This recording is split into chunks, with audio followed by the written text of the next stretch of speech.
നല്ല എക്സ്പീരിയൻസ് ഉള്ള പടമായിരുന്നു. ടി വി കാണുന്നതിനെക്കാട്ടി തിയേറ്ററിൽ നല്ല എക്സ്പീരിയൻസ് ആയിരുന്നു. 4K ഒക്കെ നല്ല സെറ്റ് ആയിരുന്നു. ഇതിലിപ്പോൾ ഒരു ഏകദേശം ഒരു 10-12 പേര് ജീവിച്ചിരിപ്പില്ല.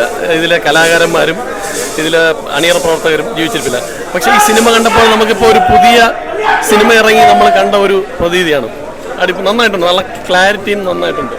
സൗണ്ട് ഒക്കെ സൗണ്ട് ക്വാളിറ്റി ഒക്കെ സൂപ്പറായിട്ടുണ്ട്. അഡീഷണൽ ആയിട്ടൊക്കെ കുറച്ച് എന്തൊക്കെ ആഡ് ചെയ്തിട്ടുണ്ട്, അതെല്ലാം നല്ല അടിപൊളിയായിട്ടുണ്ട്, സൂപ്പറായിട്ടുണ്ട്. സിനിമയുടെ അഭിപ്രായം നമുക്ക് പുതുതായിട്ടൊന്നും പറയാനില്ല. കാരണം 2000-ലെ ഏറ്റവും വലിയ ഹിറ്റുകളിലൊന്നായിരുന്നു വല്യേട്ടൻ എന്ന സിനിമ.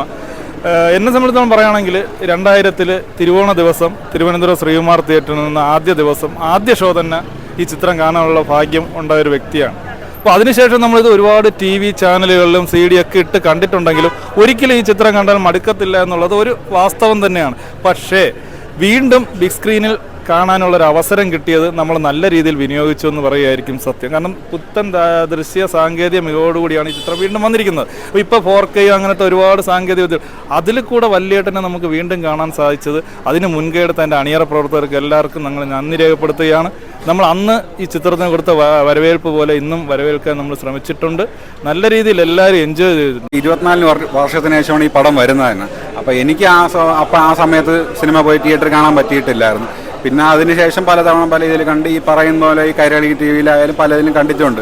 അപ്പോൾ എനിക്കൊരു ഫ്രഷ്നെസ് ഫീൽ ചെയ്യണമെന്നുള്ള ഒരു സംശയം ഉണ്ടായിരുന്നു. പക്ഷേ പടം വന്ന് കണ്ട് തുടക്കം മുതൽ പിന്നെ നമ്മളങ്ങോട്ട് പിടിച്ചിരുത്തിയെന്ന് വെച്ചാൽ ആ കാലഘട്ടത്തിലുള്ള ആ ഒരു ചിത്രം ഇപ്പോഴത്തെ രീതിയിൽ 4Kയിൽ വന്നപ്പോൾ ഒരു രക്ഷയില്ല. 4K എന്ന് വെച്ചാൽ കിഡിലായിട്ട് അവർ സെറ്റ് ചെയ്തിട്ടുണ്ടല്ലോ. ഒരു ഫാമിലിയായിട്ട് മൊത്തത്തിൽ നമുക്ക് എത്ര തവണ കണ്ടാലും മടുക്കൂല.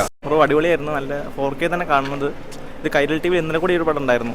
എന്നിട്ടും മലയാളിൽ ഇത്രയധികം ഈ പടം കാണാൻ വേണ്ടി ഇത്രയധികം ആൾക്കാർ വന്നു. അതിനൊറ്റൊരു കാരണം മമ്മൂക്കയാണ്. പിന്നെ ഒരുപാട് മരിച്ചുപോയ ഒരുപാട് കലാകാരന്മാരെ കണ്ടു. മണിച്ചേട്ടൻ, ഇന്നസെൻ്റ് ഏട്ടൻ, സുകുമാരിയമ്മ, അതുപോലെ തന്നെ ഒരുപാട് പേര് NF വർഗീസിനൊക്കെ കണ്ടു.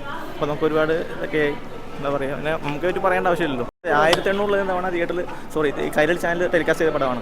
എന്നിട്ടും മലയാളിൽ വരികയാണ് ഈ പടം കാണാൻ. ഈ സൗണ്ട് ക്വാളിറ്റി ഗംഭീരമായിരുന്നു. വലിയേട്ടൻ നമ്മൾ TV-യിലൊക്കെ ഒരുപാട് കണ്ടിട്ടുണ്ടെങ്കിലും ഇങ്ങനെ ഈ വന്ന സമയത്ത് കൈരളിയിലൊക്കെ സ്ഥിരയിടുന്നു എന്നുള്ളൊരു ഇതുണ്ടായിരുന്നു. പക്ഷേ അങ്ങനെ ഒന്നുമല്ല, ഒരു ഫ്രഷ്നെസ് ഉറപ്പായിട്ടും ആ സിനിമയ്ക്കുണ്ട്.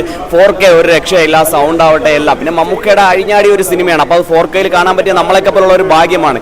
24 വർഷം നമ്മുടെയൊക്കെ ഏജ് അപ്പോൾ അറിയാം, നമുക്ക് കിട്ടിയൊരു ഭാഗ്യമാണ്. അപ്പം എന്തായിരുന്നാലും ഫാമിലി ഓഡിയൻസൊക്കെ തിയേറ്ററിൽ വന്ന എക്സ്പീരിയൻസ് കാണണം. സൂപ്പറായിട്ടുണ്ട്. ചേട്ടാ, കണ്ടതെന്ന് വെച്ചാൽ റിലീസ് പടം നമ്മൾ എങ്ങനെ ചെയ്ത് അതേ ഒരു ഫീലിങ്ങും കാര്യങ്ങൾ. കാരണം എന്ന് വെച്ചാൽ 24 വർഷം ആയിന്ന് തന്നെ ഡൗട്ട്. കാരണം എന്ന് വെച്ചാൽ നമ്മളിപ്പോൾ ഒരു റിലീസിന് മമ്മൂക്കാരെ എന്നൊക്കെയാണെന്ന് വെച്ചാൽ ഒരു രക്ഷയില്ലാത്തൊരു ഇത് കേട്ടോ. കാരണം വെച്ചാൽ നമ്മൾ എങ്ങനെ റിലീസ് പടം കാണും അതിൻ്റെ എഫക്റ്റ് സൂപ്പർ. കാരണം എന്ന് വെച്ചാൽ ഒന്നും ഒരു ഇതുമില്ല. കാരണം നമ്മളെ എങ്ങനെ റിലീസ് അത് കണക്ക് തന്നെ ഇത് വലിയ ഗംഭീരമായിരിക്കുന്നു. കാരണം വെച്ചാൽ ഇനിയും വീണ്ടും കാണരുത്. കാരണം വെച്ചാൽ ഓരോ സീനും കാണുമ്പോൾ നമ്മൾ പണ്ടത്തെ ഒരു സീൻ ഇതാണ് കാണുന്നത്. BGM അത് കണക്ക് തന്നെ നമ്മളെ മുമ്പത്തെ ഒരു ഇതല്ല. എഴുത്തിന്റെ BGM ഒക്കെ അല്ല, സൂപ്പർ എഡിറ്റിംഗ് അല്ല, ചെയ്തത് കാര്യം വേറെ സൂപ്പർ, ഒരു രക്ഷയില്ല, അടിപൊളിയായിട്ട് ചെയ്തിട്ടുണ്ട്.